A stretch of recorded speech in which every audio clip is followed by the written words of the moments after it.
Hello everyone, welcome to Jyotsna study zone. Friends, आप सब कैसे हैं? आई होप कि आप सब अच्छे होंगे और अपने एग्जाम की प्रिपरेशन को कर रहे होंगे। तो फ्रेंड्स, जैसा कि आप सभी जानते हैं कि हम सब मिलकर यूपी टीजीटी एग्जाम की प्रिपरेशन कर रहे हैं, जिसमें हम लोग म्यूजिक सब्जेक्ट के PYQs को सॉल्व कर रहे हैं। इसमें हम लोगों ने 2000 में हुए क्वेश्चन पेपर को, 2001 में हुए क्वेश्चन पेपर को सॉल्व कर लिया है और आज के सेशन में हम 2003 में हुए क्वेश्चन पेपर का थर्ड पार्ट सॉल्व करेंगे, जो कि सीरीज़ के हिसाब से पार्ट नंबर 15 होगा। तो चलिए फ्रेंड्स, हम स्टार्ट करते हैं अपने आज के सेशन को। और फ्रेंड्स, अगर अभी तक आपने चैनल को सब्सक्राइब नहीं किया हुआ है तो प्लीज़ चैनल को सब्सक्राइब कर लीजिए और बेल आइकन को प्रेस कर लीजिए, जिससे कि चैनल पर आने वाली सभी इन्फॉर्मेशन सबसे पहले आपको मिले। फ्रेंड्स, आगे बढ़ने से पहले मैं आपको एक बात और बताना चाहती हूँ कि मैं आपको अपने हर वीडियो में बताती हूँ और कहती हूँ कि अगर कोई मिस्टेक हो गई हो तो प्लीज़ मुझे ज़रूर से उसे मेंशन किया कीजिए कमेंट बॉक्स में, जिससे कि मैं नेक्स्ट वीडियो में उसे ठीक करा सकूं। तो ऐसा ही एक मुझे स्टूडेंट ने इस बात को क्लियर किया है। तो जो मैंने पार्ट 13 की वीडियो बनाई थी उसमें उन्होंने कमेंट करके बताया हुआ है कि इसमें कुछ रागों में मिस्टेक है। तो उन्हीं मिस्टेक को मैं आज आप लोगों को ठीक कराना चाहती हूँ। तो चलिए हम देख लेते हैं पार्ट 13 के उन क्वेश्चंस को जिनमें कि रागों के संबंध में कुछ गलतियां पाई गई हैं, तो उसे मैं आप लोगों को यहाँ पर सुधार कराना चाहती हूँ। तो चलिए हम क्वेश्चन देख लेते हैं उसका। तो पार्ट 13 की वीडियो में मैंने जो क्वेश्चन कराया था, तो उसका क्वेश्चन नंबर 31 अगर आप देखेंगे तो उसमें जो है कि मैंने बताया था कि अलाना राग किस थाट का है। तो इस राग में थोड़ी सी मिस्टेक है, उसे आप लोग चेक कर लीजिए, उसको ठीक कर लीजिएगा आप लोग। तो यहाँ पर देखिए जो सब कुछ बताया गया है वो बाकी सभी कुछ ठीक है, इसका आंसर भी आशा वही ही होगा, सारी बातें ठीक है। लेकिन यहाँ पर जो आप देख पा रहे हैं, मैं कलर चेंज करके बताती हूँ।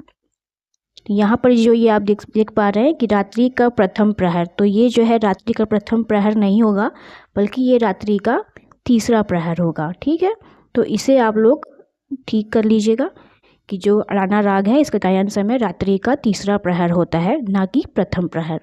तो इसे आप लोग ठीक कर लीजिएगा और बाकी सभी बातें जो है इसमें ठीक है। अब एक नेक्स्ट क्वेश्चन और दिखाती हूँ। जो क्वेश्चन नंबर 34 में जो मिस्टेक हुई है वो है थाट के विषय में, कि राग गौड़ मल्हार का थाट कौन सा होता है। तो मैंने काफ़ी थाट बता दिया, जो कि इसका जो थाट होगा वो खमास थाट होगा। ठीक है, खमास थाट, क्योंकि जो थाट के विषय में जो है ये जो राग है, राग गौड़ मल्हार, तो इसके थाट के विषय में दो मत होते हैं। प्रथम मतानुसार इसे खमास थाट का और द्वितीय मतानुसार इसे काफ़ी थाट का राग माना जाता है। तो प्रथम मतानुसार की अगर हम बात करें तो इसमें दोनों निषाद के अतिरिक्त सभी स्वर शुद्ध माने जाते हैं।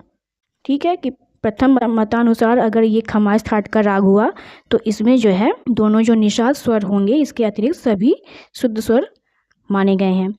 लेकिन अगर हम द्वितीय मत की बात करें यानी काफ़ी के हिसाब से, तो इसमें दोनों गंधार और दोनों निषाद माने जाते हैं। तो इन दोनों ही मतों में जो प्रथम मत है यानी खमास थाट का जो मत है, इसी को जो है अधिक माना जाता है, इसका प्रचार अधिक है। तो हमें क्वेश्चन के अकॉर्डिंग अगर आंसर करना है, ये जो हम लोगों ने क्वेश्चन के अकॉर्डिंग आंसर किया, क्योंकि ये क्वेश्चन मैंने तो बनाए नहीं है, ये क्वेश्चन लास्ट ईयर के क्वेश्चन पेपर में आए हुए हैं। तो आप देख सकते हैं कि इस क्वेश्चन के ऑप्शन के अकॉर्डिंग हम लोगों ने जो आंसर दिया है काफ़ी, ये भी बिल्कुल सही है।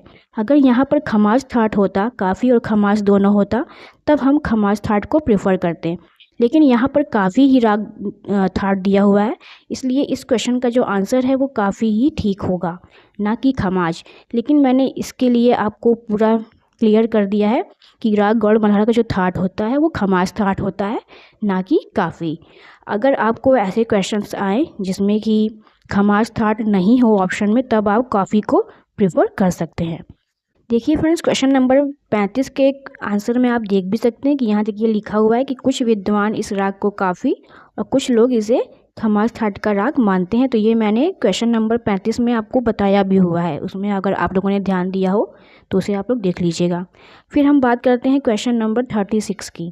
ठीक है, 36 में यहाँ पर दिया हुआ है कि राग मियाँ मल्हार के आरोह में अवरोहन में वर्जित स्वर कौन सा है ना। तो यहाँ मैंने आपको गंधार बता दिया, जो कि ये गंधार आंसर नहीं होगा, इसका राइट आंसर हो जाएगा धैवत, कि राग मियाँ मल्हार के अवरोहन में धैवत स्वर वर्जित होता है, ना कि गंधार स्वर।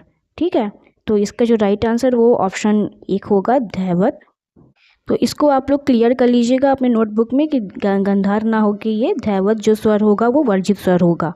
वहीं इसमें एक मिस्टेक और थी कि यह जो राग मियाँ मल्हार का जो वादी संवादी स्वर की जो है बात है, ये मासा वादी संवादी स्वर नहीं है, बल्कि इसका जो वादी और संवादी स्वर है वो है सा पा। ये सड़ज हो जाएगा और ये पंचम हो जाएगा। ठीक है, तो इसे भी आप लोग अपने नोटबुक में ठीक कर लीजिएगा। बाकी सारी चीज़ें बिल्कुल ठीक है। ये 2 मिस्टेक इस राग में थी, इसलिए मैंने आपको ये क्लियर किया, जो स्टूडेंट ने मुझे बताया हुआ था। अब हम एक क्वेश्चन और देख सकते हैं। जो राग के जितने भी क्वेश्चन हैं उसमें जो है छोटी छोटी मिस्टेक्स कुछ हैं, उसे मैं यहाँ पर क्लियर करना चाहती हूँ। नेक्स्ट मिस्टेक जो है क्वेश्चन नंबर 37 में है। इसमें पूर्वी थाट के स्वर कौन कौन से हैं ये पूछा गया है, जिसमें हम लोगों ने क्वेश्चन नंबर 2 को ऑप्शन नंबर 2 को सही बताया है। और जी हाँ, ये सही है भी, बस इसमें क्या एक मिस्टेक क्या है कि इसमें गंधार को उसने कोमल कर दिया, जो कि ये गंधार कोमल नहीं होगा बल्कि धैवत कोमल होगा। ठीक है, बाकी सेम सारे स्वर सेम रहेंगे। तो इस तरह से जो इसके जो स्वर बन जाएंगे वो स, रे, गा, तीव्र मा, पा, धा, नी, जिसमें कोमल ऋषभ और कोमल धैवत रहेगा। तो ये जो सा कोमल रे शुद्ध गा तीव्र मा पा कोमल धा शुद्ध नी, ये जो स्वर हैं ये पूर्वी थाट के स्वर हैं, ना कि ये। लेकिन इसको हम आप देख सकते हैं कि इसमें भी कोई मिस्टेक नहीं है, बस यहाँ पे कोमल को उसने जो है गा को कोमल कर दिया था धा की जगह। तो ये आप लोग क्लियर कर लीजिएगा कि जो पूर्वी थाट के स्वर होते हैं वो ये स्वर नहीं होता बल्कि ये स्वर होता है। ठीक है, इसे आप लोग ठीक कर लीजिएगा। नेक्स्ट जो मिस्टेक है वो क्वेश्चन नंबर 38 में है। इसमें अगर देखा जाए तो इसमें जितने भी राग के क्वेश्चन हैं तो उसमें कुछ ना कुछ मिस्टेक पाई गई है। इसके लिए मैं बहुत ही निराश हूँ और आप लोगों से इसकी माफ़ी मांगती हूँ कि बाय मिस्टेक मैंने भी इन सब चीज़ों पर ध्यान नहीं दिया और आप सबके सामने से प्रस्तुत कर दिया। लेकिन आगे से ऐसी मिस्टेक नहीं होगी। क्या है ना कि हम सब एक ह्यूमन बीइंग है और ऐसी मिस्टेक होना स्वाभाविक है, लेकिन इतनी ज़्यादा मिस्टेक इन सब क्वेश्चन में थी तो मैंने सोचा कि चलो इसको ठीक करा ही देना ठीक है। और बहुत ही धन्यवाद, मैं बहुत बहुत धन्यवाद देना चाहती हूँ उनका, जिन्होंने मुझे ये बात बताई। कमेंट बॉक्स में मुझे कमेंट करके बताया कि मैम रागों में बहुत ही प्रॉब्लम है, उससे आप देख लीजिए। तो वही मैंने जब चेक किया तो वाकई में मिस्टेक्स निकली, तो मैंने सोचा कि आप लोगों को ये क्लियर करा देना सही रहेगा। तो इसलिए मैं आज के वीडियो की शुरुआत में ही इस चीज़ को मैं क्लियर करा देती हूँ। और ये एक लास्ट क्वेश्चन और है, क्वेश्चन नंबर 38 में। इसमें जो क्वेश्चन था कि किस राग में रे गाधा कोमल और मा तीव्र लगता है, तो इसका भी जो राइट आंसर तोड़ी ही है, लेकिन इसकी व्याख्या में हमें कुछ त्रुटि देखने को मिली थी। चलिए उसको हम लोग देख लेते हैं। इस क्वेश्चन में भी मिस्टेक कहीं पर नहीं है, बस यहाँ एक छोटी सी मिस्टेक है। यहाँ पर आसावरी के जो यहाँ पर राग दिए हुए हैं, स्वर दिए हुए हैं कि रे गाधा कोमल लगता है, तो ये नहीं है, ये रे गाधा नहीं होगे, ये होगा गाधा नी, गा धा और नी। ठीक है, आसावरी में गाधा नी स्वर कोमल लगता है, ना कि रे गाधा। तो बस यही एक छोटी सी मिस्टेक इस क्वेश्चन में थी। मुझसे बहुत ही गलती हो गई है, इसके लिए मैं बहुत ही खेद व्यक्त करती हूँ आप लोगों को जो ये समस्या उठानी पड़ी है। तो इसको आप लोग अपने नोटबुक में ठीक कर लीजिएगा और मैं इसके लिए बहुत ही माफ़ी मांगती हूँ आप सभी लोगों से। आगे से मैं ज़रूर से ध्यान रखूँगी कि ऐसी मिस्टेक आपको आगे के क्लासेस में ना देखने को मिले। और मैं एक बार फिर से बहुत बहुत धन्यवाद देना चाहती हूँ उनका, जिन्होंने मुझे ये बताया कि इस वीडियो में मिस्टेक है। और मैं आप लोगों से फिर भी कहती हूँ कि आप लोग भी मुझे बताया कीजिए कि अगर किसी वीडियो में कोई भी मिस्टेक है, छोटी से छोटी मिस्टेक भी अगर हो, तो प्लीज़ मुझे ज़रूर से बताया कीजिए, जिससे कि मैं नेक्स्ट वीडियो में उसे क्लियर कर सकूँ। तो आई होप कि आपको ये सारी बातें क्लियर हो गई होंगी पार्ट 13 की वीडियो की। ठीक है, ये जो हम लोग बात कर रहे हैं, ये हम लोग पार्ट 13 के जो वीडियो हम लोग बनाए थे उसमें की मैं ये बात कर रही हूँ। तो चलिए हम इसके बाद स्टार्ट करते हैं अपने आज का सेशन, जो कि हमारा सेशन 15 है। तो आज के हम प्रीवियस ईयर क्वेश्चन को सॉल्व करेंगे। तो चलिए हम चलते हैं वहाँ पर। तो जैसा कि आप जानते हैं कि लास्ट वीडियो में हम लोगों ने 60 तक के क्वेश्चन को सॉल्व कर लिया था। आज के सेशन में हम क्वेश्चन नंबर 61 से स्टार्ट करेंगे। और आज हमारा ये जो क्वेश्चन पेपर है 2003 का क्वेश्चन पेपर कंप्लीट हो जाएगा। क्यों कंप्लीट हो जाएगा? क्योंकि इस जो क्वेश्चन पेपर में 2003 में हुए क्वेश्चन पेपर में 85 तक के क्वेश्चन ही पूछे गए थे। ठीक है, तो आज के सेशन में हम 61 से लेके 85 तक के क्वेश्चन को सॉल्व करेंगे, यानी कि आज के सेशन में हम लोग 25 क्वेश्चन को देखेंगे। तो 61 से स्टार्ट करते हुए 85 तक जाएंगे और आज हम इस 2003 के ईयर के क्वेश्चन पेपर को ख़त्म कर देंगे। फिर नेक्स्ट वीडियो से हम अगले क्वेश्चन पेपर को स्टार्ट करेंगे। तो चलिए, आज का हमारा जो पहला क्वेश्चन हो जाएगा वो क्वेश्चन नंबर 61 हो जाएगा। और हमारा क्वेश्चन है, संगीत में तीव्र स्वर हैं रे, ग, म या धा। तो संगीत में जो मा स्वर होता है वो तीव्र होता है। इसका राइट आंसर ऑप्शन 3 हो जाएगा, मध्यम। संगीत में तीव्र स्वर के बोल मध्यम स्वर है। ठीक है, तीव्र स्वर का बोल जो है वो मध्यम स्वर है। यह वह स्वर होता है जो अपने निश्चित स्थान से ऊपर की ओर गाया अथवा बजाया जाता है। इस स्वर को पहचानने के लिए एक स्वर के ऊपर खड़ी पाई लगा देते हैं। इस तरीके से, ये देखिए, ठीक है, इस तरह से लगा देते हैं, जैसे ये आप देख पा रहे होंगे। तीव्र विकृत स्वर केवल एक होता है। अंग्रेजी संगीत में इसे शार्प नोट कहा जाता है और रे, गा, धा स्वर तीव्र स्वर नहीं माने जाते। तो इस तरह से इसका राइट आंसर ऑप्शन 3 हो जाएगा, तीव्र मध्यम। नेक्स्ट क्वेश्चन है, सप्तक में कुल स्वर संख्या है 5, 7, 12 या 14। सप्तक में कुल स्वर 12 होते हैं। इसका राइट आंसर ऑप्शन 3। फ्रेंड्स, यहाँ पर आप एक बात ध्यान रखिएगा कि अगर क्वेश्चन ने पूछे कि सप्तक में कितने स्वर होते हैं, ठीक है, तब तो आप क्वेश्चन 7 लगाएंगे इसका आंसर। लेकिन जब वो कुल स्वर पूछ ले तब आपको आंसर 12 लगाना है। तो इसका जो राइट आंसर होगा वो ऑप्शन 3 हो जाएगा, 12। सप्तक में 7 शुद्ध तथा 5 विकृत स्वर मिलाकर कुल 12 स्वर होते हैं। जो स्वर अपने निश्चित स्थान पर गाए बजाए जाते हैं उन्हें शुद्ध स्वर कहा जाता है। शुद्ध स्वर 7 माने गए हैं, जैसे सा रे गा मा पा धा नी। और विकृत स्वर वे होते हैं जो अपने निश्चित स्थान से नीचे या ऊपर की ओर गाए बजाए जाते हैं। विकृत स्वर 2 प्रकार के होते हैं। ठीक है, कौन कौन सी? एक होता है कोमल और दूसरा होता है तीव्र। तो सा रे गा मा पा धा नी शुद्ध स्वर प्लस 4 रे गा धा नी कोमल स्वर प्लस 1 तीव्र मध्यम स्वर मिलाकर 12 स्वर सप्तक के अंतर्गत आते हैं। 12 स्वर सप्तक के अंतर्गत आते हैं। तो इस तरह से इसका राइट आंसर 12 हो जाएगा। नेक्स्ट क्वेश्चन है, शुद्ध स्वर कितने हैं? 5, 7, 10 या 12। आप सभी जानते हैं कि शुद्ध स्वर 7 होते हैं। इसका राइट आंसर ऑप्शन 2 हो जाएगा, 7।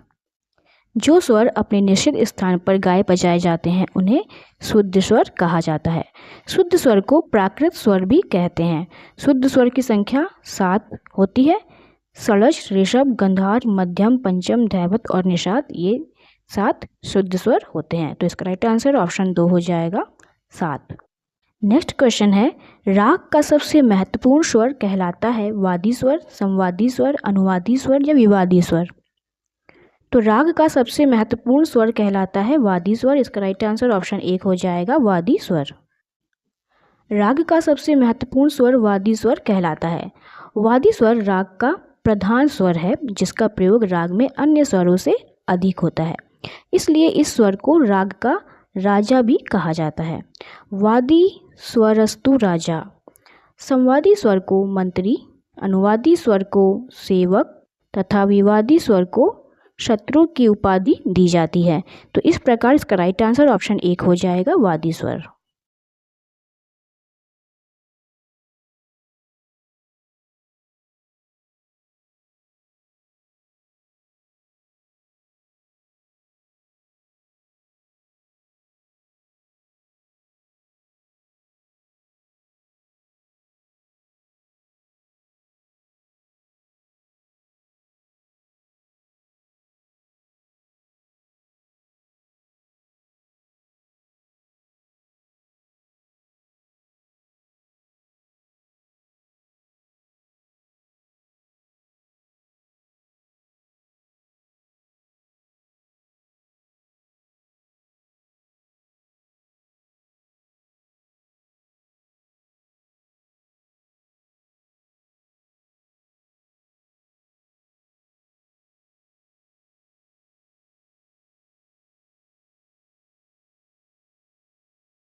नेक्स्ट क्वेश्चन है संगीत में ग्राम है 2, 3, 7 या 10। तो अभी आपने देखा कि संगीत में 3 ग्राम होते हैं, षड्ज ग्राम, मध्यम ग्राम और गंधार ग्राम। नेक्स्ट क्वेश्चन है लय कितने प्रकार की होती है? 3 प्रकार की, 2 प्रकार की, 5 प्रकार की या 4 प्रकार की? तो लय जो है वो 3 प्रकार की होती है। इसका राइट आंसर ऑप्शन 1 हो जाएगा 3। लय 3 प्रकार की होती है, विलंबित लय, मध्य लय, द्रुत लय। विलंबित लय धीमे, मध्य लय बीच का लय और द्रुत लय तेज लय में बजाई जाती है। तो इसका राइट आंसर जो हो जाएगा वो ऑप्शन 1 हो जाएगा 3। नेक्स्ट क्वेश्चन है इनमें से कौन सा कथन सही है? आड़ा चार ताल में 14 मात्राएं होती हैं, आड़ा चार ताल में 16 मात्राएं होती हैं, आड़ा चार ताल में 10 मात्राएं होती हैं या इनमें से कोई नहीं? तो इस क्वेश्चन का राइट आंसर ऑप्शन नंबर 1 हो जाएगा। ठीक है कि इसमें जो है 14 मात्राएं होती हैं। तो ये जो ऑप्शन है वो राइट हो जाएगा। आड़ा चार ताल में 14 मात्रा होती है। यह तबले की ताल है और इसे ख्याल के साथ बजाया जाता है। आड़ा चार ताल एक प्रचलित ताल है और इस ताल में 16 और 10 मात्रा नहीं होती हैं। 16 मात्रा की ताल 3 ताल होती है और 10 मात्रा की ताल जो है वो झप ताल होती है। तो इस प्रकार का राइट आंसर ऑप्शन 1 हो जाएगा। नेक्स्ट क्वेश्चन है झुमरा ताल में कितनी तालियाँ होती हैं? 1, 3, 2 या 4? तो झुमरा ताल में 3 तालियाँ होती हैं। इसका राइट आंसर ऑप्शन 2 हो जाएगा 3। झुमरा ताल 14 मात्रा की ताल है। इसमें 3 तालियाँ तथा 1 खाली होती है। इस ताल में झुमरा ताल में 4 विभाग पाए जाते हैं और झुमरा ताल को बड़े ख्याल के साथ बजाया जाता है। तो इस प्रकार इसका राइट आंसर ऑप्शन 2 हो जाएगा 3। नेक्स्ट क्वेश्चन है सूल ताल और चार ताल किस गायकी में प्रयोग होता है? ख्याल में, ठुमरी में, भजन में या ध्रुपद में? तो सूल ताल और चार ताल का प्रयोग ध्रुपद गायकी के साथ किया जाता है। इसका राइट आंसर ऑप्शन 4 हो जाएगा ध्रुपद। सूल ताल और चार ताल ध्रुपद गायकी में प्रयोग होती है। ध्रुपद एक गंभीर प्रकृति की गायन शैली होती है और ध्रुपद गीत में तानों का प्रयोग नहीं किया जाता है। ध्रुपद गायन शैली में वीर, शांत एवं श्रृंगार रस की प्रधानता रहती है। सूल ताल और चार ताल ख्याल, ठुमरी एवं भजन के साथ नहीं बजाई जाती बल्कि इसका वादन ध्रुपद के साथ किया जाता है। तो इसका राइट आंसर ऑप्शन 4 हो जाएगा। नेक्स्ट क्वेश्चन है सूल ताल में मात्राएं होती हैं 7, 10, 14 या 16। तो सूल ताल में 10 मात्रा होती है। इसका राइट आंसर ऑप्शन 2 हो जाएगा 10। सूल ताल में 10 मात्राएं होती हैं। यह एक पखावज की ताल है और इस ताल को ध्रुपद गीत के साथ बजाया जाता है। ध्रुपद एक गंभीर प्रकृति की गायन शैली होती है। सूल ताल वीर रस प्रधान ताल है। इसका राइट आंसर ऑप्शन 2 हो जाएगा 10। नेक्स्ट क्वेश्चन है एक ताल में कितने विभाग हैं? 2, 3, 4 या 6? एक ताल में 6 विभाग होते हैं। इसका राइट आंसर ऑप्शन 4 हो जाएगा 6। ताल में 6 विभाग होते हैं, 12 मात्राएं होती हैं और इस ताल में 4 ताली व 2 खाली होती है। तो एक ताल तबले की ताल है और इसे बड़े ख्याल के साथ बजाया जाता है। यह एक प्रचलित ताल होती है। तो इसका राइट आंसर जो हो जाएगा वो ऑप्शन 4 हो जाएगा 6, कि इसमें 6 विभाग होते हैं, 4 ताली होती है और 2 खाली होती है। यह 12 मात्रे की ताल होती है। ठीक है, इसका राइट आंसर ऑप्शन 4 हो जाएगा। नेक्स्ट क्वेश्चन है पंचम सवारी ताल कितने मात्रा की है? 7 मात्रा की, 10 मात्रा की, 14 मात्रा की या 15 मात्रा की? तो पंचम सवारी ताल जो हो जाएगी वो 15 मात्रा की हो जाएगी। इसका राइट आंसर ऑप्शन 4 हो जाएगा 15। पंचम सवारी ताल 15 मात्रा की ताल है। यह तबले की ताल होती है और इस ताल में 4 विभाग होते हैं। यह एक प्रचलित ताल है और इस ताल में स्वतंत्र वादन किया जाता है। तो इसका राइट आंसर ऑप्शन 4 हो जाएगा 15। नेक्स्ट क्वेश्चन है पंचम सवारी ताल के 3 आवर्तनों में कितनी मात्राएं हैं? 36, 30, 45 या 42? 36, 30, 45 या 42? पंचम सवारी ताल के 3 आवर्तनों में 45 मात्राएं होती हैं। इसका राइट आंसर ऑप्शन 3 हो जाएगा 45। पंचम सवारी ताल के 3 आवर्तनों में 45 मात्राएं होती हैं। पंचम सवारी ताल 15 मात्रा की ताल होती है और अतः 15 में 3 से गुणा करने पर गुणनफल 45 प्राप्त होता है। यही इसका राइट आंसर हो जाएगा ऑप्शन 3 45। गझम्पा ताल कितनी मात्रा की ताल है? 10 मात्रा, 12 मात्रा, 15 मात्रा या 16 मात्रा? तो कचिझंपा ताल की अगर हम बात करें तो ये 15 मात्रा की ताल होती है। इसका राइट आंसर ऑप्शन 3 हो जाएगा 15। कचिझंपा ताल 15 मात्रा की ताल होती है। यह पखावज की ताल है। इस ताल को खुला और जोरदार बजाया जाता है।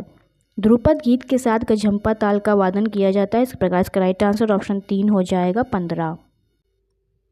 नेक्स्ट क्वेश्चन है, महामहोपाध्याय की उपाधि किसे मिली थी? पंडित विष्णु दिगंबर पलुस्कर जी को, पंडित ओमकारनाथ ठाकुर जी को, उस्ताद फैयाज खां को या कुमार गंधर्व को? तो महामहोपाध्याय की उपाधि से पंडित विष्णु दिगंबर पलुस्कर जी को नवाजा गया था। इसका राइट आंसर ऑप्शन 1 हो जाएगा पंडित विष्णु दिगंबर पलुस्कर। महामहोपाध्याय की उपाधि विष्णु दिगंबर पलुस्कर जी को मिली हुई है। पलुस्कर जी एक गायक तथा शास्त्रकार दोनों थे। इन्होंने दक्षिण स्वरलिपि पद्धति की रचना की हुई है। तो इस प्रकार इसका राइट आंसर ऑप्शन 1 हो जाएगा पंडित विष्णु दिगंबर पलुस्कर। नेक्स्ट क्वेश्चन, गंधर्व संगीत महाविद्यालय की स्थापना कहाँ हुई थी? लखनऊ में, बम्बई में, लाहौर में या इलाहाबाद में? गंधर्व संगीत महाविद्यालय की स्थापना लाहौर में हुई है। इसका राइट आंसर ऑप्शन 3 हो जाएगा लाहौर। पंडित विष्णु दिगंबर पलुस्कर जी ने 5 मई 1901 को लाहौर में गंधर्व संगीत महाविद्यालय की स्थापना की हुई है। तो इसका राइट आंसर ऑप्शन 3 हो जाएगा लाहौर।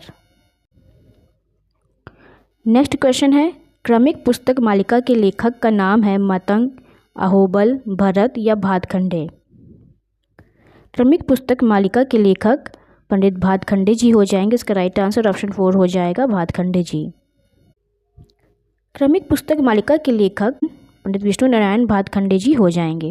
मतंग जी ने बृहदेशी, भरत जी ने नाट्यशास्त्र तथा अहोबल जी ने संगीत परिजात नामक ग्रंथ की रचना की हुई है। तो इस प्रकार से इसका राइट आंसर ऑप्शन 4 हो जाएगा पंडित विष्णु नारायण भातखंडे। नेक्स्ट क्वेश्चन है, वाग्यकार वह है जो गीत रचना करे, स्वर रचना करे, निपुणता से गा सके या उक्त सभी? वाग्यकार वह होता है जो गीत की रचना कर सके, स्वर रचना कर सके और निपुणता से गा सके। ये तीनों ही गुण जिसमें होते हैं वो वाग्यकार होता है। तो इसका राइट आंसर ऑप्शन 4 हो जाएगा उक्त सभी। नेक्स्ट क्वेश्चन है, भारतीय संगीत की वर्तमान में कौन सी स्वरलिपि पद्धति सबसे अधिक लोकप्रिय और प्रचलित है? विष्णु दिगंबर पद्धति, उस्ताद मौला बख्श पद्धति, पंडित ओमकारनाथ ठाकुर पद्धति या भातखंडे पद्धति? तो इस क्वेश्चन का जो राइट आंसर होगा वो ऑप्शन 4 हो जाएगा भातखंडे पद्धति। भारतीय संगीत में केवल 2 संगीत पद्धतियाँ प्रचलित हैं। पहली है विष्णु दिगंबर पद्धति, दूसरी है भातखंडे पद्धति, जिसमें भातखंडे पद्धति अधिक लोकप्रिय एवं प्रचलित है। तो भारतीय संगीत की वर्तमान समय में भातखंडे स्वरलिपि पद्धति ही प्रचलित है। इसका राइट आंसर ऑप्शन 4 हो जाएगा भातखंडे पद्धति। नेक्स्ट क्वेश्चन है, पंडित भीमसेन जोशी किस घराने के हैं? किराना घराने के, बनारस घराने के, दिल्ली घराना के या ग्वालियर घराने के? तो पंडित भीमसेन जोशी जी का संबंध किराना घराने से। इसका राइट आंसर ऑप्शन 1 हो जाएगा किराना घराना। पंडित भीमसेन जोशी किराना घराने के हैं। किराना घराना एक ख्याल गायन का घराना है। पंडित भीमसेन जोशी एक ख्याल गायक हैं और इनको भारत रत्न से नवाजा गया है। तो इसका राइट आंसर ऑप्शन 1 हो जाएगा किराना घराना। आप लोग मुझे कमेंट बॉक्स में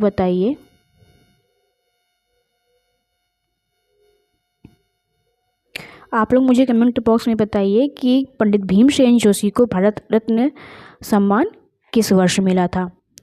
ठीक है, तो इस क्वेश्चन का जो राइट आंसर होगा वो ऑप्शन 1 हो जाएगा किराना घराना। नेक्स्ट क्वेश्चन है, इनमें से कौन सा गलत है? शौरी मियाँ ने टप्पा को नया रूप दिया, आलाप द्वारा राग के रूप को प्रकाशित किया जाता है, श्रुतियों की संख्या 20 है, रागवाचक स्वरों का तालबद्ध गाने को सरगम गीत कहा जाता है। तो इसमें कौन सा कथन है जो गलत है? तो शौरी मियाँ ने टप्पा को नया रूप दिया, ये बिल्कुल सही है। आलाप द्वारा राग के रूप को प्रकाशित किया जाता है, बिल्कुल सही कथन है। रागवाचक स्वरों को तालबद्ध गाने को सरगम गीत कहते हैं, ये कथन भी बिल्कुल सही है। लेकिन ये जो तीसरा कथन है श्रुतियों की संख्या 20 है, ये गलत है। श्रुतियों की संख्या 20 नहीं बल्कि 22 है। तो इसलिए इसका राइट आंसर ऑप्शन 3 हो जाएगा, श्रुतियों की संख्या 20 है, यह कथन गलत है। नेक्स्ट क्वेश्चन है तबला किसकी देन है? अमीर खुसरो की, तानसेन की, स्वामी हरिदास की या फैयाज खां की? तो तबला जो है वो अमीर खुसरो की देन है। इसका राइट आंसर ऑप्शन 1 हो जाएगा अमीर खुसरो। तबला अमीर खुसरो की देन है। तानसेन, फैयाज खां तथा स्वामी हरिदास गायक हैं। अमीर खुसरो ने तबला और सितार की रचना की हुई है तथा कई नए नए रागों की रचना भी की हुई है। तो इस प्रकार इसका राइट आंसर ऑप्शन 1 हो जाएगा अमीर खुसरो।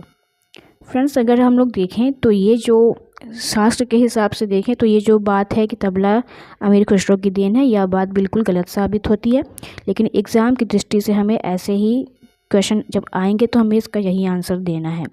हालांकि अब ऐसे क्वेश्चन बनना बंद हो गए हैं, लेकिन भी अगर बाय द वे आपको ऐसे क्वेश्चन देखने को मिलते हैं तो उसका आप ऐसे अमीर खुसरो ही आंसर करेंगे। लेकिन अब आने वाले समय में आपको अलग टाइप की क्वेश्चन देखने को मिलेंगे तबले से लेकर। तो इस प्रकार इसका राइट आंसर जो होगा इस क्वेश्चन के अकॉर्डिंग, तो इसका ऑप्शन 1 हो जाएगा अमीर खुसरो। आज का लास्ट क्वेश्चन है, जो गायन तालबद्ध नहीं हो उसे कहते हैं निबद्ध, अल्पत्व, अनिबद्ध या बहुत्व? जो गायन तालबद्ध नहीं हो उसे अनिबद्ध कहते हैं। इसका राइट आंसर ऑप्शन 3 हो जाएगा अनिबद्ध। अनिबद्ध गान तालबद्ध नहीं होते हैं। तालबद्ध रचना निबद्ध गान कहलाती है।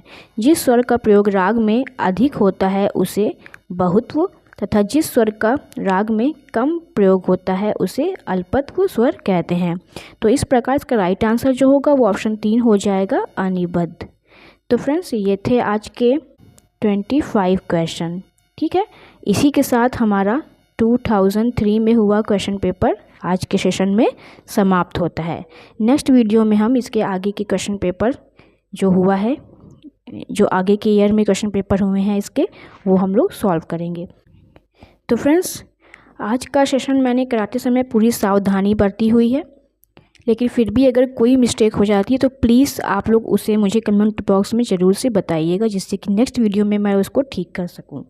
ठीक है, तो फ्रेंड्स, आपको आज का सेशन कैसा लगा हमें कमेंट बॉक्स में ज़रूर से बताइएगा और वीडियो को लाइक कीजिएगा, शेयर कीजिएगा, चैनल को सब्सक्राइब करके बेल आइकन को ज़रूर से प्रेस कर दीजिएगा, जिससे कि चैनल पर आने वाली सभी इन्फॉर्मेशन सबसे पहले आपको मिले। और उसके साथ ही साथ आप ज्योत्सना स्टडी जोन के व्हाट्सएप चैनल, इंस्टाग्राम चैनल और टेलीग्राम चैनल से भी जुड़ सकते हैं, जिसका लिंक मैंने इस वीडियो के डिस्क्रिप्शन बॉक्स में दिया हुआ है। तो चलिए फ्रेंड्स, हम मिलते हैं नेक्स्ट वीडियो में। तब तक के लिए आप अपना ख्याल रखिए और अपनी प्रैक्टिस को कंटिन्यू करते रहिए। Thank you.